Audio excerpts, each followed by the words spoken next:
Deputy CM Pawan Kalyan గారు మరొకసారి ఇచ్చిన మాట మీద నిలబడ్డాడు. సో ఖచ్చితంగా ప్రజలందరూ కూడా చాలా హ్యాపీగా ఫీల్ అవుతున్నారు. ఎందుకంటే ఇలాంటి ఒక గొప్ప నాయకుడు మాకు డిప్యూటీ సీఎంగా రావడం అనేది మేము చాలా గర్వంగా ఫీల్ అవుతున్నామని చెప్పేసి కూడా చెప్తూ ఉన్నారు. ఎందుకంటే మనము చాలామంది రాజకీయ నాయకుల్ని చూస్తూ ఉంటాం. డైలీ ఎన్నో హామీలు చెప్తూ ఉంటారు, ఎన్నో మాటలు చెప్తూ ఉంటారు. కానీ ఆ మాట మీద నిలబడుతున్నారా? ఆ హామీల్ని నెరవేరుస్తున్నారా? పథకాల్ని అమలుపరిచే విధంగా చేస్తున్నారా? అంటే అందులో ఆల్మోస్ట్ 70-80% పీపుల్ అందరూ కూడా రాజకీయ నాయకులు ఎవరు కూడా వాటిని పట్టించుకోరు. అండ్ ఎలక్షన్ సమయంలో ఇంకా అందరికీ తెలిసిందే, లేనిపోని మాటలన్నీ కూడా చెప్తూ ఉంటారు. అది చేస్తాము, ఇది చేస్తాము, మీకు అది ఇస్తాము, ఇది ఇస్తాము అని చెప్పేసి. కానీ ఒక్కసారి గెలుపొందిన తర్వాత ఆ మాటలన్నీ కూడా ఇంకా మంటల్లో కలిసిపోవాల్సిందే.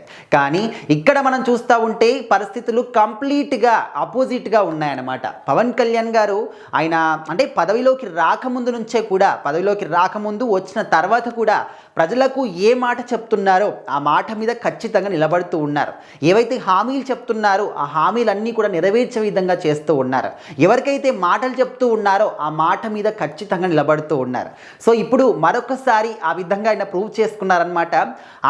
డాక్టర్ బిఆర్ అంబేద్కర్ కోనసీమ జిల్లాకు సంబంధించి అక్కడ ఉన్నటువంటి ఒక అంటే మెయిన్ డ్రైన్ని ఆయన ఆధునికీకరణ చేస్తాము అని చెప్పేసి మనము రీసెంట్గా అక్కడికి వెళ్ళినప్పుడు పవన్ కళ్యాణ్ గారు అక్కడ ఉన్నటువంటి రైతులకి మాట ఇచ్చారు, కొబ్బరి రైతులకి.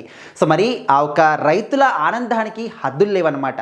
అక్కడికి వెళ్ళినప్పుడు పవన్ కళ్యాణ్ గారు ఏం చెప్పారు అంటే, ఇక్కడ రాబోయే 45 రోజుల్లో మీకున్నటువంటి ఈ సమస్యని పరిష్కరించే విధంగా నేను ముందుకు తీసుకెళ్తాను, ప్రభుత్వంతో మాట్లాడతాను అని చెప్పేసి.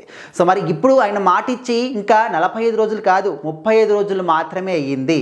35 రోజుల్లోనే ఆయన చెప్పినటువంటి మాట మీద నిలబడ్డాడు. వాళ్ళకున్నటువంటి సమస్యను తీర్చే విధంగా అయితే ఆయన అంటే ఈ విషయాన్ని ముందుకు తీసుకెళ్లాడు. దీనికి దాదాపుగా 20.77 కోట్లు ఖర్చు అవుతుందని చెప్పేసి. సో మరి ఈ యొక్క అంటే స్టార్ట్ చేసిన తర్వాత ఇక్కడ ఉన్నటువంటి ప్రజలందరూ కూడా మన సీఎం సిబిఎన్ గారికి, అదేవిధంగా డిప్యూటీ సీఎం పవన్ కళ్యాణ్ గారికి చాలా కృతజ్ఞత తెలుపుతూ ఉన్నారు. ఎందుకంటే ప్రభుత్వాలు ఈ విధంగా పనిచేస్తే ప్రజలందరూ కూడా సుభిక్షంగా సుఖ సంతోషాలతోని హ్యాపీగా ఉంటారు. కానీ కొంతమంది వల్ల అండ్ ఈ విధంగా మీరు పనులు చేస్తున్నప్పటికీ కొంతమంది ఖచ్చితంగా విమర్శించే వాళ్ళు కూడా ఉంటారు. వాళ్ళని ఎవరు కూడా మీరు పట్టించుకోకండి అని చెప్పేసి అయితే వాళ్ళే సలహాలు కూడా ఇస్తూ ఉన్నారు. అండ్ మనందరికీ తెలుసు, పవన్ కళ్యాణ్ గారు ఒక్కసారి పట్టుబట్టారా ఇంకా ఎవరు ఎన్ని అడ్డుపుల్లలు వేసినా, ఎవరు వెనక్కి లాగాలని చూసినా, ఎవరు ఏమన్నా కూడా, ఎవరు విమర్శించినా కూడా పట్టించుకోకుండా ఆయన మాత్రం అదే విధంగా ముందుకెళ్తూనే ఉంటాడు. ప్రజల మంచి కోసం ఎప్పుడు కూడా పవన్ కళ్యాణ్ గారు ముందుంటూనే ఉంటారు.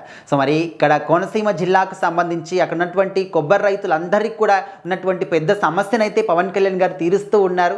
అండ్ ఇదే విధంగా ప్రజల కోసం పాటుపడి ఇంకా కూడా ప్రజల యొక్క దీవెనలు పొందాలి అని చెప్పేసి అయితే చాలా మంది వేడుకుంటూ ఉన్నారు.